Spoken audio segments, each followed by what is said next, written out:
Lundi 27 avril, dans un hôpital de l'Ariège, le président de la République française, Emmanuel Macron, a prononcé un seul mot en arabe algérien, pour insulter, à mots à peine couverts, son ancien ministre de l'Intérieur, celui qui sera probablement candidat contre son camp en 2027.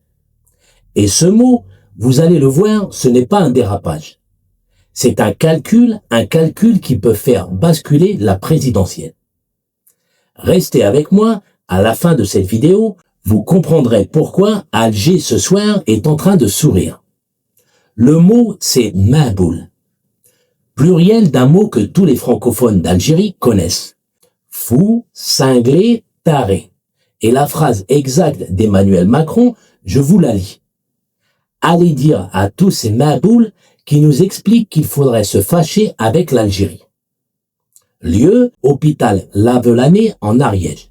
Date, lundi 27 avril 2026. Devant lui, un médecin originaire d'Oran. Cible apparente. Ceux qui veulent durcir la ligne avec Alger, cible réelle, un seul homme, Bruno Retailleau. Et la riposte est tombée le jour même. Brutale, méthodique, avec 4 dossiers explosifs sur la table, dont un que la presse n'a presque pas relevé. On y revient. Mais avant, comprenez bien une chose. Ce qui s'est joué ce lundi en Ariège n'est pas un simple clash de plus. C'est le vrai coup d'envoi de la présidentielle 2027. Et les chiffres que je vais vous donner sont sourcés, datés, vérifiables. Posons le décor. 70% des Français pensent déjà que la campagne pour 2027 a commencé. C'est le baromètre Odoxa Mascaret pour Public Sénat, sondage réalisé le 22 et 23 avril 2026, soit 4 jours avant la phrase de Macron. Dans le même sondage, 74% des Français considèrent Emmanuel Macron comme un mauvais président.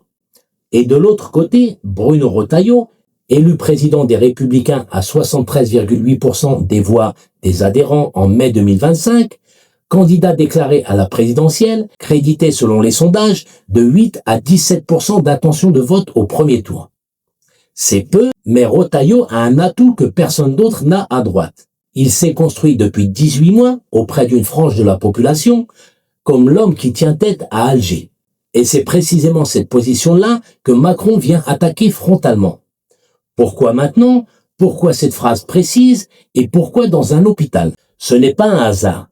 Le terrain a été choisi. Le mot a été choisi et la cible a été choisie. On va décortiquer ça point par point. Reconstituons. Lundi 27 avril, déplacement officiel d'Emmanuel Macron à Lavelanet, sud-ouest de la France. Visite d'un hôpital, sujet officiel, les déserts médicaux et le système des PADU. Les praticiens à diplôme hors Union européenne. Devant les caméras, le président s'agace. C'est encore le bordel. C'est un truc qui me rend dingue. C'est la folie du système français. Et juste après, la phrase. Allez dire à tous ces Mabouls qu'ils nous expliquent qu'il faudrait se fâcher avec l'Algérie. Ces mots suivants sont très importants. Je ne vise personne, personne ne le croit, y compris dans son propre camp. Et c'est là que les chiffres deviennent dévastateurs. Parce que sur le dossier des médecins algériens en France, Macron est en terrain solide. Au 1er janvier 2025, selon l'ordre des médecins, 19 150 praticiens diplômés hors UE exercent en France. Et selon les estimations citées par France Info, près de 8000 médecins exerçant aujourd'hui dans nos hôpitaux français ont obtenu leur diplôme en Algérie. L'Algérie est le premier pays d'origine de cette catégorie. Vous aviez bien entendu 8000. Sans eux, des services entiers d'urgence, de gériatrie, de psychiatrie ferment. Ce n'est pas une opinion, c'est ce que les directeurs d'hôpitaux disent en off depuis 10 ans. Donc quand Macron dit se fâcher avec l'Algérie, c'est se tirer une balle dans le pied. Il a sur ce point précis une carte en main. Mais il a choisi de la jouer en traitant ses opposants de Mabouls. Et ça, c'est l'erreur ou le piège. Vous allez voir. Parce que ce qui va vous étonner, c'est la riposte de Retailleau. Il n'a pas répondu sur les médecins, il a répondu sur 4 dossiers en même temps. Et le 4e, presque personne n'en parle. Restez là. Bruno Retailleau a riposté le jour même par communiqué repris sur son compte X. Sa stratégie est limpide. Refuser le terrain choisi par Macron. Le président veut parler de médecins. Retailleau parle de 4 choses en même temps. Dossier numéro 1, les OQTF, les obligations de quitter le territoire français.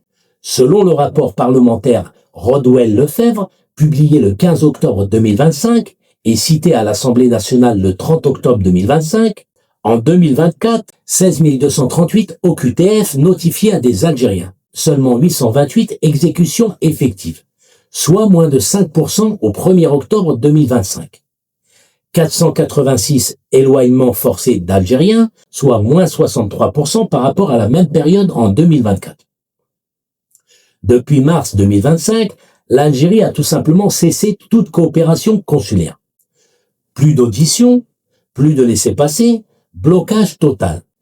Quand Retailleau dit « le problème ce ne sont pas les médecins algériens, mais les centaines d'OQTF dangereux qu'Alger refuse de reprendre », il s'appuie sur ce mur de chiffres. Dossier numéro 2, les accords de 1968, signés le 27 décembre 1968, modifiés en 1985, 1994 et 2001, mais toujours en vigueur.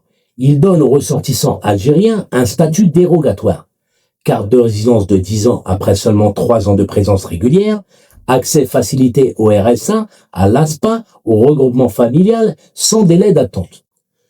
Coût estimé pour les finances publiques selon Retailleau, entre 1,5 et 2 milliards d'euros par an selon ce même rapport Rodwell-Lefebvre du 15 octobre 2025. Le 30 octobre 2025, l'Assemblée nationale a voté à une voix près une résolution non contraignante demandant la dénonciation de cet accord, texte porté par le Rassemblement national, soutenu par les LR, par Horizon, rejeté par le camp présidentiel. Dossier numéro 3, Christophe Glaise, journaliste français, toujours détenu en Algérie, que Macron, selon Retailleau, n'évoque jamais publiquement. Et pour finir, dossier numéro 4, les services de renseignement algériens sur le sol français. Retailleau les met explicitement sur la table dans son communiqué. C'est une accusation d'une gravité diplomatique majeure. Et Macron, à ce stade, il n'y a pas répondu.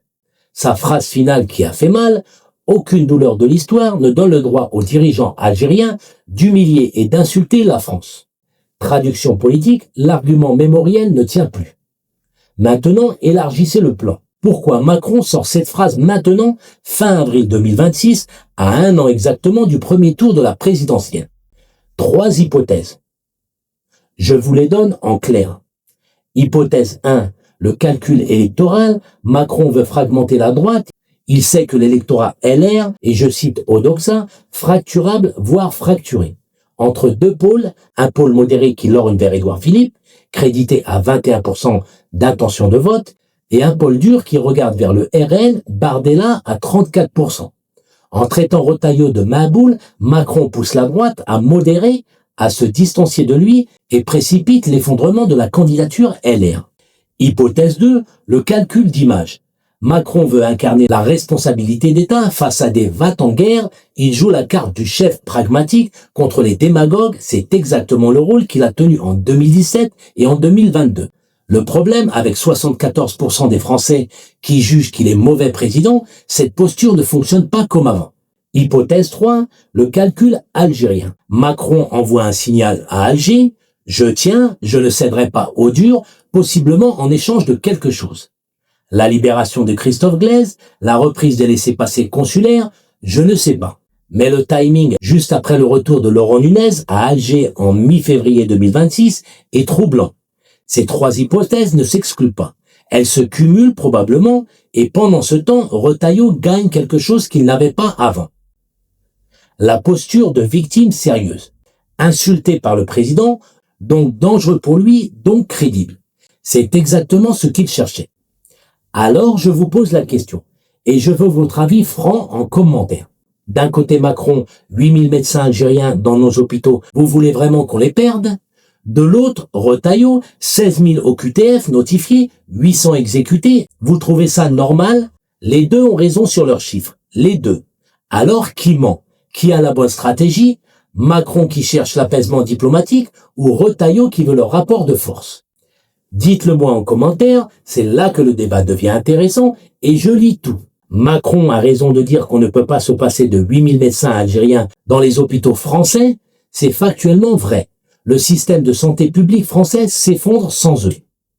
Le vrai débat, c'est est-ce que la France peut encore se permettre une politique algérienne incohérente où chaque ministère fait son propre arbitrage?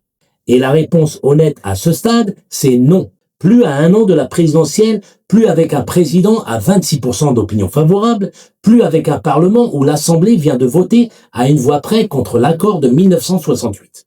Alors maintenant, je vous laisse trancher. Question 1. Est-ce que Macron a eu raison de qualifier de main-boule ceux qui veulent durcir le ton avec Alger? Oui ou non en commentaire.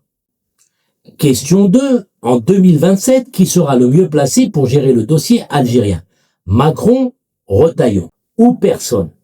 Dites-le moi en commentaire, abonnez-vous et partagez la vidéo pour lui donner plus de visibilité et surtout, laissez votre avis en commentaire, c'est là que le débat commence.